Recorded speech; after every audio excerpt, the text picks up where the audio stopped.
उत्तराखंड के मुख्यमंत्री पुष्कर सिंह धामी नाराज हो गए हैं। पुष्कर सिंह धामी के साथ साथ राज्य के 2 कैबिनेट मंत्री भी नाराज हैं। मुख्यमंत्री की नाराजगी क्यों है? किन अधिकारियों ने मुख्यमंत्री की बात को ध्यान से नहीं सुना? कौन से अधिकारी हैं जो मुख्यमंत्री के गुस्से का अब शिकार होंगे? जो गड़बड़ी हुई है, क्या वो गड़बड़ी अगली कैबिनेट में दुरुस्त हो पाएगी? ये वो सवाल हैं जिन पर हम आज यहां पर चर्चा कर रहे हैं।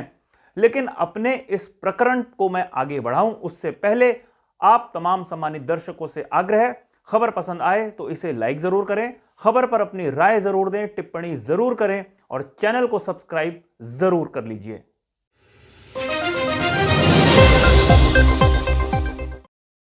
नमस्कार, मैं हूं मनमोहन भट्ट। उत्तराखंड में ऐसे कई मुद्दे हैं जिनका समाधान निकालने की लगातार कोशिश होती है और समाधान तक वो बात नहीं पहुंच पाती, मुद्दा जस का तस बना रहता है। उत्तराखंड में राज्य आंदोलनकारियों को 10% आरक्षण दिया जाना भी एक ऐसा मसला है जो पिछले 8 वर्षों से लंबित पड़ा है। सैकड़ों हजारों लोगों को इस आरक्षण का लाभ मिल चुका है। तमाम ऐसे लोग लाभ लेने के बाद सरकारी विभागों में नौकरी कर रहे हैं। कई और लोग इन आरक्षण की परिधि में आते हैं जो परीक्षा दे रहे हैं, लेकिन वर्तमान में परेशान घूम रहे हैं। इनकी परेशानी का संज्ञान राज्य सरकारें बार बार लेती हैं, लेकिन यह एक ऐसा मुद्दा है जो पिछले 8 साल से लंबित पड़ा हुआ है और राज्य में कई मुख्यमंत्री बदल गए, लेकिन इस मुद्दे का समाधान नहीं हुआ। साल 2004 की बात है। एनडी तिवारी उत्तराखंड के मुख्यमंत्री थे। उन्होंने राज्य के आंदोलनकारियों को 10% लाभ सरकारी सेवाओं में दिए जाने की घोषणा भी की और उसका विधिवत एक शासनादेश जारी कर दिया। लगभग 11 साल तक यह लाभ राज्य आंदोलनकारियों को मिलता रहा, लेकिन अचानक से 2014-15 में कोर्ट के हस्तक्षेप के बाद इस लाभ को रद्द कर दिया गया, इस शासनादेश को रद्द कर दिया गया। हरीश रावत उत्तराखंड के मुख्यमंत्री बन चुके थे और हरीश रावत ने इसकी पैरवी करने की कोशिश की। उन्होंने विधेयक तैयार किया और मंजूरी के लिए उसे विधानसभा से पास कराने के बाद राजभवन में भेज दिया, लेकिन राजभवन में वो विधेयक लंबे समय तक ठंडे बस्ते में पड़ा रहा। राजभवन ने उस पर कोई भी सहमति या अस्वीकृति नहीं दी। इसके बाद हरीश रावत की सरकार चली गई, त्रिवेंद्र सिंह रावत की सरकार आई, तीरथ सिंह रावत की सरकार आई, वो भी इस मुद्दे का कोई हल नहीं निकाल पाए। इसके बाद पुष्कर सिंह धामी के नेतृत्व में उत्तराखंड में सरकार बनी। युवा मुख्यमंत्री थे, सबको पुष्कर सिंह धामी से आस थी।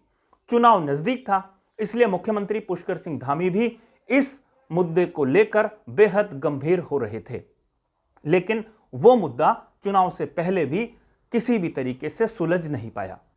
इस बीच एक कमेटी का गठन कैबिनेट ने किया। पुष्कर सिंह धामी की कैबिनेट ने एक कमेटी बनाई, सब कमेटी बनाई। इस कमेटी की जिम्मेदारी दी सुबोध उनियाल को, जो वरिष्ठ कैबिनेट मंत्री हैं, वरिष्ठ नेता हैं। सुबोध उनियाल की अध्यक्षता में कैबिनेट ने लगातार बैठकें की, आंदोलनकारियों से विचार विमर्श किया, समाज के अलग अलग वर्गों से भी बातचीत की और कानूनी पक्ष को भी जाना। इसके बाद सुबोध उनियाल की कमेटी ने अपनी सिफारिश मुख्यमंत्री को सौंप दी।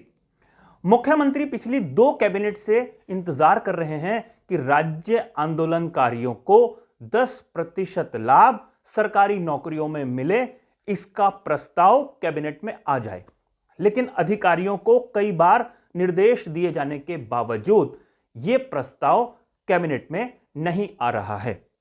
यह लगातार दूसरा मौका था या तीसरा मौका था जब कैबिनेट बैठी और प्रस्ताव नदारद था।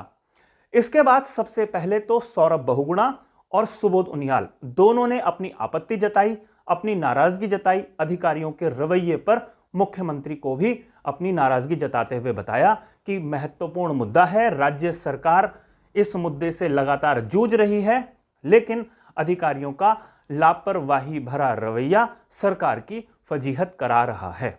मुख्यमंत्री पुष्कर सिंह धामी ने भी इसका बहुत गंभीरता से संज्ञान लिया और अधिकारियों को फटकार लगाई। उन्होंने नाराजगी जताई कि इतने महत्वपूर्ण मुद्दे को लेकर अधिकारी इतनी लापरवाही क्यों कर रहे हैं। कई तरीके के सवाल जवाब हुए, मीडियाबाजी भी इस पर होनी शुरू हो गई है, लेकिन इस प्रस्ताव के बारे में अभी तक कोई स्पष्ट जानकारी नहीं मिल पाई है। अब खबर आ रही है कि जो अगली कैबिनेट होगी उसमें इस मुद्दे को, इस प्रस्ताव को रखा जा सकता है और उसके बाद जब कैबिनेट से यह मसौदा तैयार हो जाएगा फिर विधानसभा और उसके बाद वो होते हुए राजभवन तक पहुंच सकता है।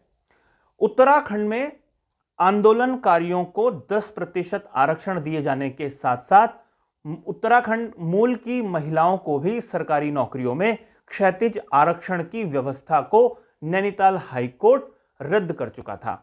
राज्य सरकार ने उसकी मजबूत पैरवी की और उसके बाद वो पुरानी स्थिति बहाल हो चुकी है। लेकिन राज्य के जो आंदोलनकारी हैं वो भी अपनी लगातार मांग कर रहे हैं, जिन मांगों पर पिछले 8 साल से कोई सुनवाई नहीं हुई।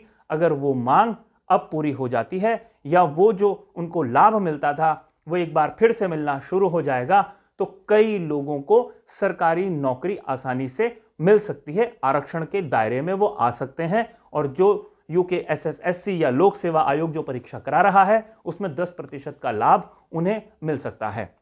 लेकिन यह होगा तभी जब सरकार इसकी उसी तरीके से पैरवी करे जैसे महिलाओं को क्षैतिज आरक्षण दिए जाने के मामले में हुई।